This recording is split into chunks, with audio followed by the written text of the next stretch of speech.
Hello everybody, welcome back to the Craft Beer Hub and episode 5 of the Great Big Micro Pub build.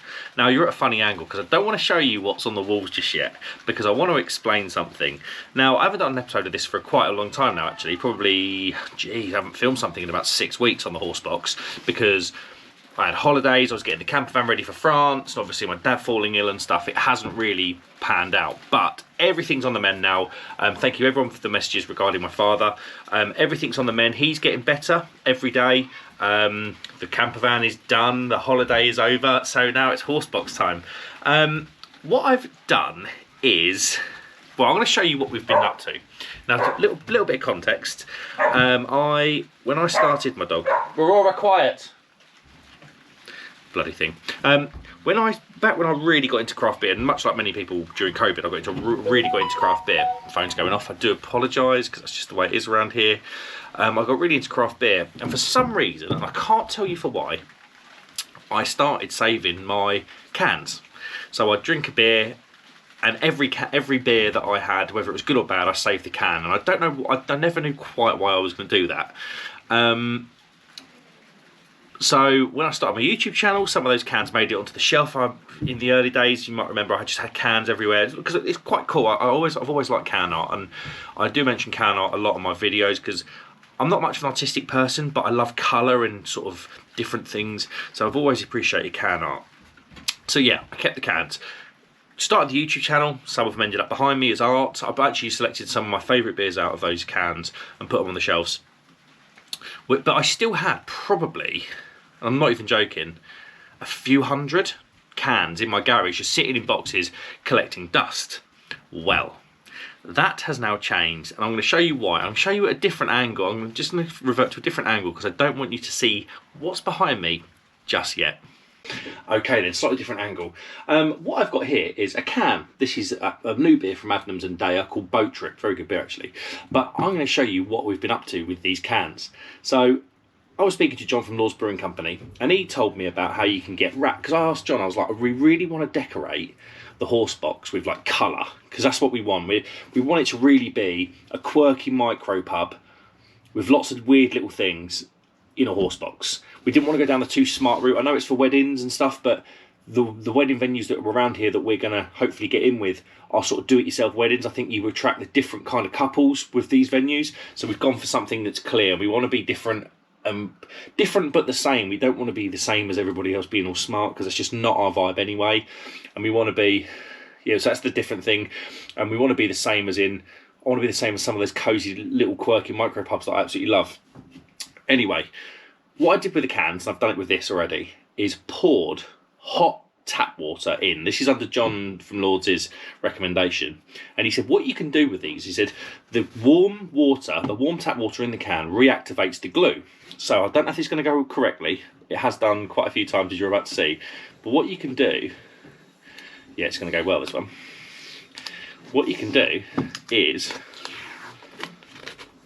peel the can wraps off.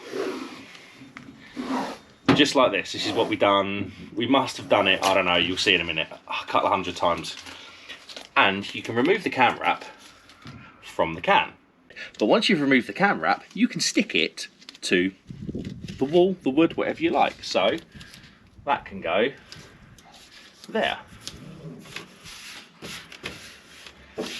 Oh. Like that. And the end result of all of that is you end up with about 400 of these cans that are now useless, so you just get rid of it. And you end up with something a little bit like this. Boom. There we go. Special mention for that one. Those of you that know. But what you end up with is a really colourful micro pub. Now I'm going to go inside and just explain, I'm going to point out a few beers, chat about them, and just explain why we've done it. So, why have we done it? Well, we love the wood. We love the wood. We've just stained these actually. We love the wood everywhere, but it needed colour.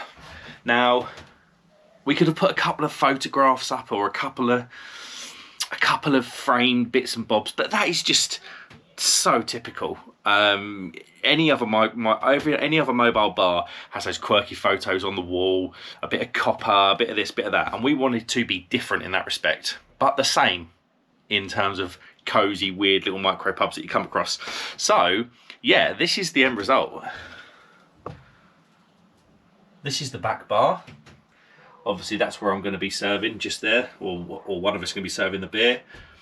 Up and over the window, all the way around, all the way down here and along the other side. And I think little things like this are going to give us a personality as a company, a personality. When you come to the bar, it's just not going to one of the same old mobile bars that you've ever been to. You're going to rock up and go, wow, this is different. And that's the vibe we want, because the target people that we want to be, or the people that we're targeting, they're going to be a bit quirky. They're going to be craft beer lovers. They're going to recognise beers like Polly's, Verdant, Ampersand, Cloudwater. Oh, Dom's just arrived. Hey! You know, Lord's Brewing Company, Daya, Leon C Brewery, Burnt Mill, Neon Raptor. The list goes on and on and on. So yeah, that's what 300, 400 different cans gets you. It gets you some decoration. Dom, what are you thinking? It looks pretty smart. Just got to glue it up now and keep it all stuck down. Yeah, but obviously it's worth saying, actually, we started doing this, what, 6 weeks ago? Yeah, most of it stayed alright. And most of it stayed alright, but we've had a bit of this. But my mother-in-law has given me some of this, and it's called Mod Podge. And it just looks like, to me, a really expensive version of PVA glue. So what we've got to do is go around, stick all these can wraps back down, and then we've got to mix the solution in some of this water that I've got in here. And then that's going to be like the varnish or the gloss. But yeah, I'm going to probably do a bit of a time lapse now, and then hopefully show you the end result. Right, it's been about an hour since I had the camera up, because we've had a bit of a nightmare with this, haven't we, Dom? Just inside. Turns out this Mod Podge isn't as modgy podgy as we thought it might be, and we've had to like stick everything down with a glue stick. Probably one from a school, because Lisa's Dom's Mrs. Lisa is a teaching assistant. And then we've had to put like a thicker layer of this. You can see it there, like that kind of white foam, or foam. It's white film, just because it's just not sticking. It's just not sticking. I think too much time has passed since we put these on, to be honest, just with life and everything else. And now we're in this position. But the hope is with the PVA is it like seals it all in, like almost like a varnish. It won't, because like you can't really see. There's some little raises up on there's some little raises of the labels that we just can't stick back down. But the whole point is it's meant to be quirky. It's not meant to be perfect in every way. That's not what we're going for. So thank God. Yeah, thank God. Yeah. Tell me about that. But yeah, let's see. Right then. As I leave Dom doing his thing over there, I want to pick out a couple of the beers that just really stick in my memory. Looking around, there's some really good ones actually. We all know about the Lord Sunset Cocoa, don't we? Little shout out to John. What have we got? Something that really sticks out in my memory that's not Ampersand, because I know you guys are probably sick of hearing about Ampersand. What have we got? S43. A brewery that I don't think's with us anymore. I don't know. I haven't had an update really. I don't know what's going on with them. But yeah, proper decent pales and IPAs that really sort of showed me that beer could be that good and that consistent. I got about 8 or 9 different beers from them, and they were all just fantastic. All pales and IPAs. What else have we got? This one. That is. I think they were called Good Times. I think they were called Good Times Brewing. Their brewery actually burnt down last year. They were in West Sussex near Lewes, and that was a double IPA, 8.5%. That was a really good beer. That, but yeah, they're no longer with us. I don't think, unless they're shut down the company and changed their name. But yeah, their brewery burnt down. Who else have we got? We've got Simon's Beer down there. We've got. So we drop down here. What have we got down here? There was a beer that I saw where is it? There's a beer that I saw that was the last beer I had. It was just before my wife gave birth. It's just one of those ones that just sticks in my memory. It was somewhere on here. It was...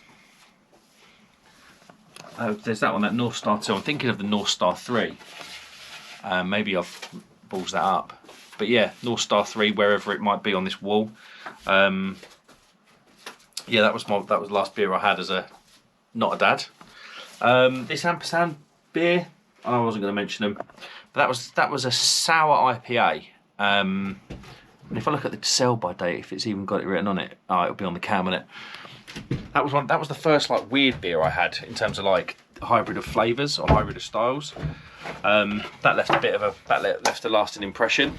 Who was my first? I've got one for you, Tom's just leaning behind me. Where is it? Here, New Bristol Brewery. Twice Upon a Time, a double IPA. That was the second ever brewery purchase I made, but the first one that blew my mind. My first ever direct from brewery purchase was from Wild Child, and I just didn't like their beers, to be honest. I just didn't get on with them. And my mate was like, try Jimmy Rushworth 92. If you watch the lives, he was like, try New Bristol Brewery. He was like, they're insane. And yeah, and then that was probably the first time where I realised we're like, wow, beer is good. Like really, really good. What else have we got up here? Siren and Yonder. I got that when I was camping a couple of years ago near Cheddar Gorge, driving there, and Yonder Brewery was right close by, so I literally set up my wife and ran away, and ran away to get some beer. What have we got? This was really good. A triple IPA. It's an American made one from Wisconsin, if that focuses in. That was insane. That was one of my first foreign beers, or like, you know, American beers where it was like, okay, I get the American IPA hype now.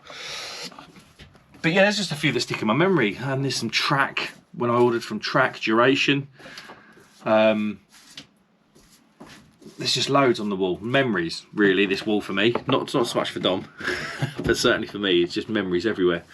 We haven't decided upon the name yet, have we, Dom? Nope, still haven't decided. So, if you've got any suggestions, what names do we like, Dom? Foal and Folly. The Foal and Folly was one that we really liked. We talked about the Gallop Inn, didn't we? Yeah. The Gallop Inn, because it's a horse box. The Gallop Inn. What else was there? There was a few, weren't there? There was a few when they've already commented last time that we really liked. We've got them all written down somewhere. But if you've got any other suggestions for names, get in, because we are like, once we've sealed all these stickers on and everything, and once we've already put a coat of dye on wax on the board. We need to do 2 more coats of wax on the scaffold boards for the bar. But once we've done that, it will be a case of like onto decals and onto colour schemes and onto all of the kind of stuff on the outside and stuff that's going to flow obviously into the inside with our uniforms and everything that we've got to buy. So yeah, get in the comments if you've got any suggestions, because you come up with some crackers last time. Like I say, really we kind of want, ideally we want like a play on words, like a horse boxy play on words. And we're aiming at weddings, so that's it. Other than that, you do as you please with the name. But yeah, guys, that's a little update on the horse box. Everyone's been asking me. It's nearly fully decorated now. Just getting it sorted. It's a little bit quirky. It's a little bit out there, but at the end of the day, that's what we want. And this is, I think, obviously this is a business. It's got to work. It's got to work financially, isn't it, Dom? Mm-hmm. But equally, yeah. Equally, I think there's a bit of passion in there from me and Dom, and I don't think we're going to want to. Do you know what I mean, Dom? Absolutely. We don't want to just be the same as everybody else, do we? No, need to stand out. Need to stand out and do it our way as well. Yeah. And put our stamp on it, because otherwise, if you don't put your own personal stamp on it, you just become like everybody else, and that's kind of not what we want. Bit of brand awareness. Get out there. Yeah. See us, and they know, see us driving down the road. Oh look, there's That's the plan. That is the plan. And these around here, there's so many like I said before in the video, there's so many do-it-yourself do-it-yourself wedding venues where this would go really well. So yeah, we will see. Guys, thank you very much for watching. That's a little update on the horse box. Like I say, really the big things are decorations, kind of a bit of colour, a bit of personality coming to the box. The bar, that's all starting to get stained now. That's looking really nice actually. Scaffold boards, saved us a fortune doing it this way over oak. The oak was like eye-wateringly expensive. Yeah. There was a glue stick here, mate. He's got his labels coming off. Yeah, guys, thanks very much for watching. Like, subscribe if you're being so kind. That's a little update. And the next update will probably be the outside and a name. I think we've got to decide upon a name, haven't we? Definitely a name. A name, and then the outside stuff, where the fun begins. Guys, thank you very much for watching. Like, subscribe if you're being so kind. I will see you on the next one. Cheers. Tutty bye. What was that, Dom? Tutty bye.